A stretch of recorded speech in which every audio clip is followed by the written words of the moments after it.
falls. Let's catch up the drinks. Come on.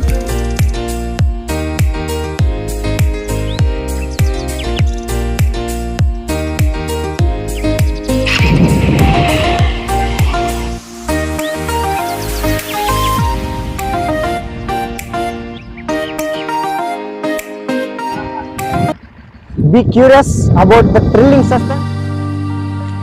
Let's go.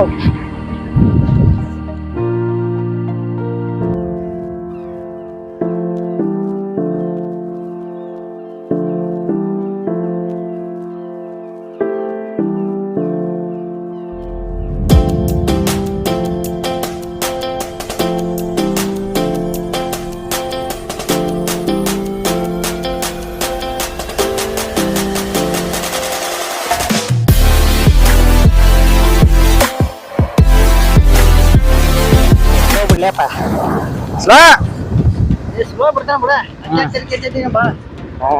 ಮತ್ತು ನೆಟ್ಟಗ್ ಕಾಲ ನಿಲ್ಕೋದಿಲ್ಲ. ತಲೆ ಕೆಡ್ಸ್ಯಾಡ್ರಿ, ಕಾಲೆಲ್ಲ ನಿಗ್ತಾವ. ಮತ್ ಏನ್ ಮಾಡ್ತೀರಿ, ಬೆಳದಂಗ ಐತಿ. ಒತ್ತಡಕ್ಕೆ ಉರ್ಕಂದ್ರ ಒತ್ತಡ ಕಾಲ್ ಎತ್ತಬೇಕು, ಹಂಗೈತಿ ನಮ್ ಪರಿಸ್ಥಿತಿ. ತಲೆ ಕೆಡ್ಸ್ಯಾಡ ಬರ್ರಿ, ನಾ ಎಲ್ಲ ಹೊಡಿತೀನಿ.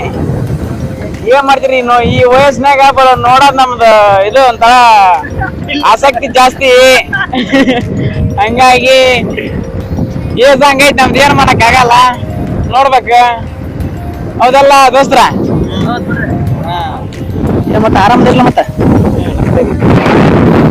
ಜೋರ್ ಮಾತಾಡ್ಬೇಕು. ಆರಾಮ್ ಹೈ ಅಲ್ರಿ ಎಲ್ಲ ಸರ್. ಇಲ್ಲಿಂದ ಎಷ್ಟು ಕಿಲೋಮೀಟರ್ ಆಗ್ಬೋದ್ರಿ? ಮೋಸ್ಟ್ಲಿ ಕಪಿಲತ್ ಇರ್ತ ಇಲ್ಲಿಂದ ಒಂದು 25 ಕಿಲೋಮೀಟರ್ ಆಗ್ಬೋದು ನೋಡ್ರಿ. 25 ಕಿಲೋಮೀಟರ್ ಆಗೋದ. ಒಂದ್ ತಾಸ್ನಾಗ ಹೋಗ್ಬೋದಲ್ರಿ? ಒಂದ್ 45 ನಿಮಿಷ. 45 ನಿಮಿಷ ಅನ್ರಿ? ಬಾಳ ಹೇಳ್ತಾರಿ ಅದ್ರ ಬಗ್ಗೆ. ಬಟ್ ನಾವು ಇದೇ ಫಸ್ಟ್ ಟೈಮ್ ಮಾಡಿರೋದ. ನೀವ್ ಏನಾದ್ರು ಹೋಗಿದ್ದ ಎಕ್ಸ್ಪೀರಿಯನ್ಸ್ ಏನಾರ ಐತೆ? ಒಂದ್ಸರಿ ಹೋಗಿದ್ರಿ. ಮತ್ತೆ ನಾವು ಸ್ನಾನ ಮಾಡಕ್ ಹೋಗಿ ಜಾರಿ ಬಿದ್ದು ಬಿಡಿದ್ವಿ. ಹೌದಾ? ಬಾಳ ಸುಸ್ಮಿತ ಜಾಗ. ನೀವು ಕೂಡ ಸುಸ್ತಿ ಇರ್ಬೇಕು.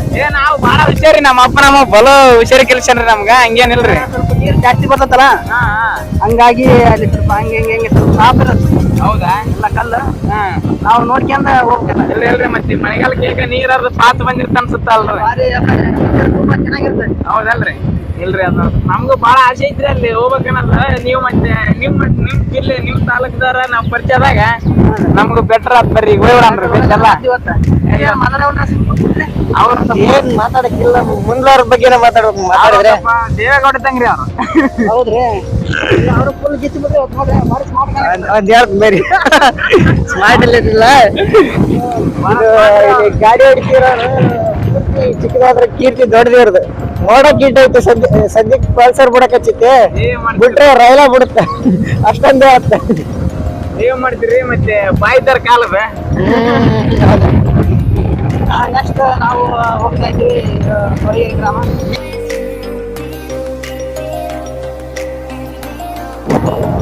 ಗೊಬ್ಬರಕಟ್ಟೆಯಿಂದ ನೆಕ್ಸ್ಟ್ ತೊಳಗೇರಿ ಗ್ರಾಮ ಬರ್ತಾ. ತೊಳಗೇರಿ ಗ್ರಾಮದಿಂದ ನೆಕ್ಸ್ಟ್ ಚಳಿಗೆರೆ ಗ್ರಾಮ ಬರ್ತಾ. ಅಲ್ಲಿಂದ ಸೀದಾ ನಾವು ಹನುಮಸಾಗರ ಹೋಗ್ಬೇಕಂತ. ಹನುಮಸಾಗರದಿಂದ ಕಬ್ಬರಿಗೆ ಹೋದ್ರೆ ಅಲ್ಲಿಂದ ನಾವು ಕಪಿಲ ತೀರ್ಥವನ್ನು ತುಂಬಾ ಸರಳವಾಗಿ ನೋಡ್ಬೋದು. ಮತ್ತೆ ಅಲ್ಲಿಂದ ದಾರಿ ಕೂಡ ತುಂಬಾ ಈಜಿ ಆಗಿರುತ್ತೆ. ಬರ್ರಿ ಹೋಗೋಣ. ಈಗ ಸದ್ಯಕ್ಕೆ ನಾವು ಬಂದಿದ್ದೀವಿ. ಇದು ತೊಳಗೇರಿ ಗ್ರಾಮ. ಇಲ್ಲಿಂದ ನೆಕ್ಸ್ಟ್ ನಾವು ಚಳಿಗೆರೆ ಗ್ರಾಮಕ್ಕೆ ಹೋಗ್ಬೇಕು. ಅಂದ್ರೆ ಚಳಿಗೆರೆ ಒಂದು ಕ್ರಾಸ್ ಇರುತ್ತೆ, ಅಲ್ಲಿಂದ ನಾವು ಹೋಗ್ಬೇಕಾಗತ್ತೆ. ಬರ್ರಿ ಹೋಗೋಣ.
ಜಲಪಾತ ನೋಡ್ಬೇಕಾದ್ರೆ ನಾವು ಮಲೆನಾಡು ಸೈಡ್ ಹೋಗ್ಬೇಕಾಗತ್ತ. ಬಟ್ ಬಿಸಿಲಿನಾಗೂ ಜಲಪಾತ ನೋಡೋದು ತುಂಬಾ ಕಷ್ಟ, ಅಂತ ಜಲಪಾತ ಸಿಗಲ್ಲ. ಆದ್ರೂ ನಮ್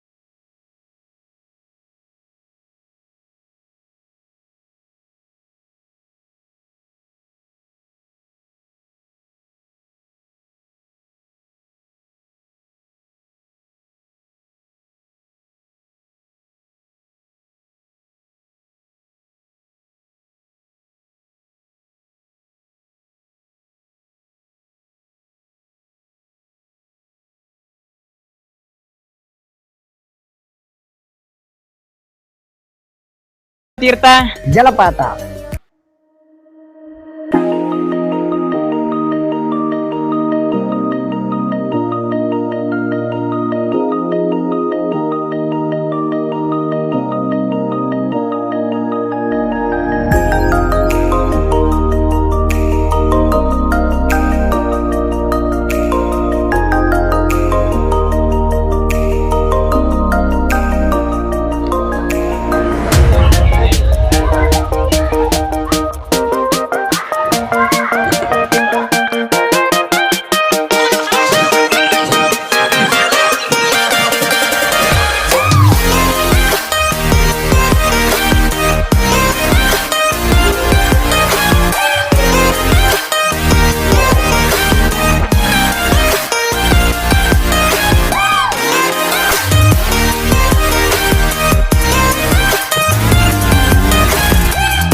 ಒಂದ್ ಕಡೆ ಹಚ್ಚ ಹಸಿರಿನಿಂದ ಕಂಗೊಳಿಸ್ತಿರೋ ಕಾಡು, ಇನ್ನೊಂದ್ ಕಡೆ ಸ್ವಚ್ಛ ನೀರಿನಿಂದ ಭೋರ್ಗರಿತಿರೋ ಜಲಪಾತ, ಅದ್ರ ಕೆಳಗಡೆನೆ ತಮ್ಮ ಮೈ ಮೆರೆತ ಸ್ನಾನ ಮಾಡ್ತಿರೋ ಪ್ರವಾಸಿಗರು, ಅವರ ಮುಂದ್ಗಡೆನೆ ಅವರ ಫೋಟೋಗಳನ್ನ ವಿಡಿಯೋಗಳನ್ನ ತೆಗೆಯುತ್ತಾ ಅದರಲ್ಲೇ ಸಂತೋಷ ಪಡ್ತಿರೋ ವಿಡಿಯೋಗ್ರಾಫರ್ಸ್.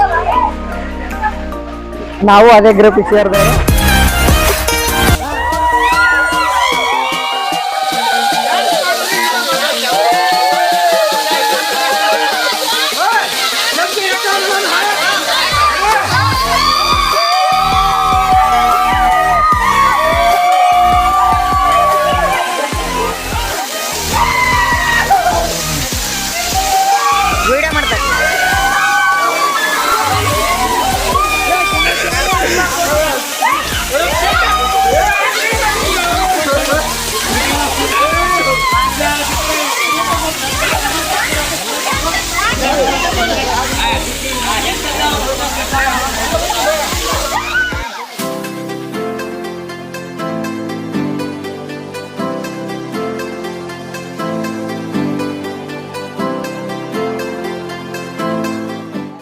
ಬರೀ ಬರಗಾಲದ ಬಿಸಿಲಿನ ಝಳ ಮಾತ್ರ ಅಲ್ಲ, ಭೋರ್ಗರೆದ ಹರಿಯೋ ಜಲಪಾತದ ಜುಳು ಜುಳು ನಿನಾದ ಈ ಸುತ್ತಮುತ್ತ ಎಲ್ಲ ಕೇಳಿಸುತ್ತೆ.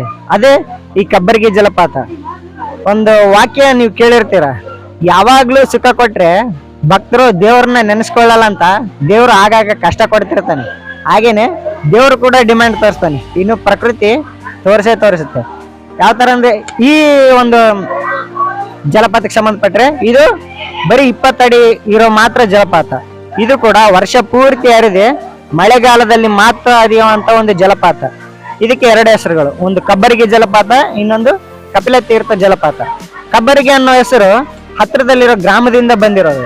ಕಪಿಲ ತೀರ್ಥ ಅನ್ನೋ ಪದಕ್ಕೂ ಆ ಹೆಸರಿಗೂ ಒಂದು ಕಥೆ ಇದೆ. ಏನಂತಂದ್ರೆ, ಮಹಾಭಾರತದ ಕಾಲದಲ್ಲಿ ಕಪಿಲ ಮುನಿಗಳು ಬಂದು ಇಲ್ಲಿ ತಪಸ್ಸು ಮಾಡಿ ದೇವಲೋಕದಿಂದ ಗಂಗೆನ ಇಲ್ಲಿ ಧರೆಗಿಳಿಸಿದ್ರಂತೆ. ಅಂದ್ರೆ ಕಪಿಲ ಮುನಿಗಳಿಂದ ಒಂದು ತೀರ್ಥ ಪ್ರಸಾದ ರೂಪದಲ್ಲಿ ಬಂದಿದ್ದಕ್ಕೇನೆ ಈ ಜಲಪಾತದ ಹೆಸರು ಕಪಿಲ ತೀರ್ಥ ಜಲಪಾತ ಅಂತ ಏನೋ ಹೆಸರು ಬಂದಿದೆ. ಕಡ್ಲೆಕಾಯಿನ ಬಡವರ ಬಾದಾಮಿ ಅಂತ ಕರಿತಾರೆ. ಅದಕ್ಕೆ ಅದ್ರ ಮುಂದಿನ ಅರ್ಥನ ಇವ್ರು ನಮ್ಮ ಸರ್ ಹೇಳ್ತಾರ ಕೇಳ್ರಿ. ಅದೇ ತರ ಇಲ್ಲಿ ಸುತ್ತಮುತ್ತ ಇರೋ ಬಡ ಜನರಿಗೆಲ್ಲ ಎರಡು ರೀತಿ ಪ್ರಾಮುಖ್ಯತೆನ ಈ ಜಲಪಾತ ಪಡೆದುಕೊಳ್ಳುತ್ತೆ. ಇಲ್ಲಿ ಸುತ್ತಮುತ್ತ ಇರೋರಿಗೆಲ್ಲ ದೂರವಾಗಿ ಟೂರಿಸಂ ಅಂತೂ ಹೋಗಿ ನೋಡಿ ಬರೋಕ್ಕಾಗಲ್ಲ. ಇಲ್ಲಿ ಏಕ ಮಾತ್ರ ಇರೋ ಜಲಪಾತ ಇರೋದ್ರಿಂದ ಮನೋರಂಜನೆ ಸಿಗುತ್ತೆ. ಇನ್ನೊಂದು ಕಪಿಲ ಮುನಿಗಳು ಬಂದು ಇಲ್ಲಿ ತಪಸ್ ಮಾಡಿರೋದ್ರಿಂದ ಪಾವಿತ್ರ್ಯತೆಯನ್ನು ಪಡೆದಿದೆ. ಅಲ್ಲಿ ನೋಡಿ, ಅದೇ ಕಪಿಲ ಮುನಿಗಳ ದೇವಸ್ಥಾನ. ಸಾಕು. ಇಲ್ಲಿನ್ನೂ ಸರ್ಕಾರದಿಂದ ಅಷ್ಟೊಂದು ಅನುದಾನಗಳೇನು ಬಿಡುಗಡೆ ಆಗಿಲ್ಲ. ಹಾಗಾಗಿ ಇನ್ನು ಅಷ್ಟೊಂದು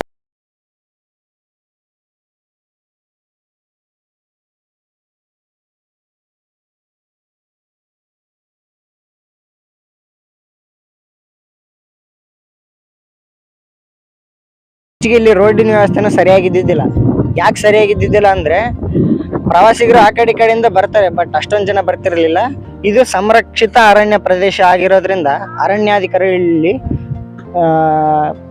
ರಸ್ತೆಗೆ ಅವಕಾಶ ಕೊಟ್ಟಿದ್ದಿಲ್ಲ. ನಾವು ಈ ಕಲ್ಲು ಬಿಂಚೆ ಕಲ್ಲು ಇರ್ತಲ್ಲ, ಇದ್ರ ಮೇಲೇನೆ ನಡ್ಕೊಂಡು ಬರ್ಬೇಕಾಗಿರ್ತಿತ್ತು. ಅಂದ್ರೆ ವಾಹನಗಳನ್ನ ಅದ್ರ ಮೇಲೆ ಬರ್ಬೇಕಾಗಿತ್ತು. ಬಟ್ ಇತ್ತೀಚೆಗೆ ಏನ್ ಬೆಳಕಿಗೆ ಬರ್ತಾ ಇದೆ, ಇದನ್ನು ಟೂರಿಸಂ ಪ್ಲೇಸ್ ಮಾಡೋ ಒಂದು ಉದ್ದೇಶದಿಂದ ತಾರ್ ರೋಡ್ಗೇನು ಅವಕಾಶ ಕೊಟ್ಟಿದ್ದಾರೆ. ಈಗ ಅದೇ ರೋಡಿನ ಮೇಲೆ ನಾವು ಬಂದಿದ್ದು. ಇನ್ನೊಂದು, ಇದಿನ್ನೂ ಹೊಸ ಜಾಗ ಆಗಿರೋದ್ರಿಂದ ಯಾವುದೇ ಹೋಟೆಲ್ಗಳು ಅದು ಇದು ಇರೋದಿಲ್ಲ. ಇರೋದೇ ಒಂದು ಸಣ್ಣ ಹೋಟೆಲ್. ನಾವೇನಾದ್ರೂ ಅಲ್ಲಿ ಹೋಟೆಲ್ ತಿನ್ನೋದಿಲ್ಲ ಅಂದರೆ ನಾವೊಂದು ಬುತ್ತಿ ಬಾಕ್ಸ್ ಮೀನ್ಸ್ ಕ್ಯಾರಿಯರ್ ಬಾಕ್ಸ್ ಆದರೂ ತರಬೇಕಾಗತ್ತೆ. But cooled ಗಣ್ಣಿಗಿಂತ ಮೆಳ್ಗಣ್ಣು ಮೇಲಂತಾರೆ. ಅಂದರೆ ಈಗ ಹಸ್ಕೊಂಡಿರೋದಕ್ಕಿಂತ ಏನೋ ಒಂದು ತಿನ್ನೋದು ಮೇಲು. ಈಗ ನಾವಂತೂ ನಮ್ಗೆ ಅನಿವಾರ್ಯ, ನಾವು ತಿನ್ನಕ್ಕೆ ಹೊಂಟೀವಿ.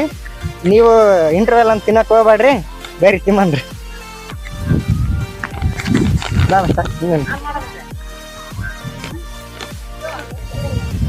ಏನೈತ್ರಿ ಅಮ್ಮ? ಪಲಾವ್ ಐತ್ರಿ, ಎಗ್ ಐತ್ರಿ. ಸೋಡಾ ಕೊಟ್ಬಿಡ್ರಿ. ಸೋಡಾ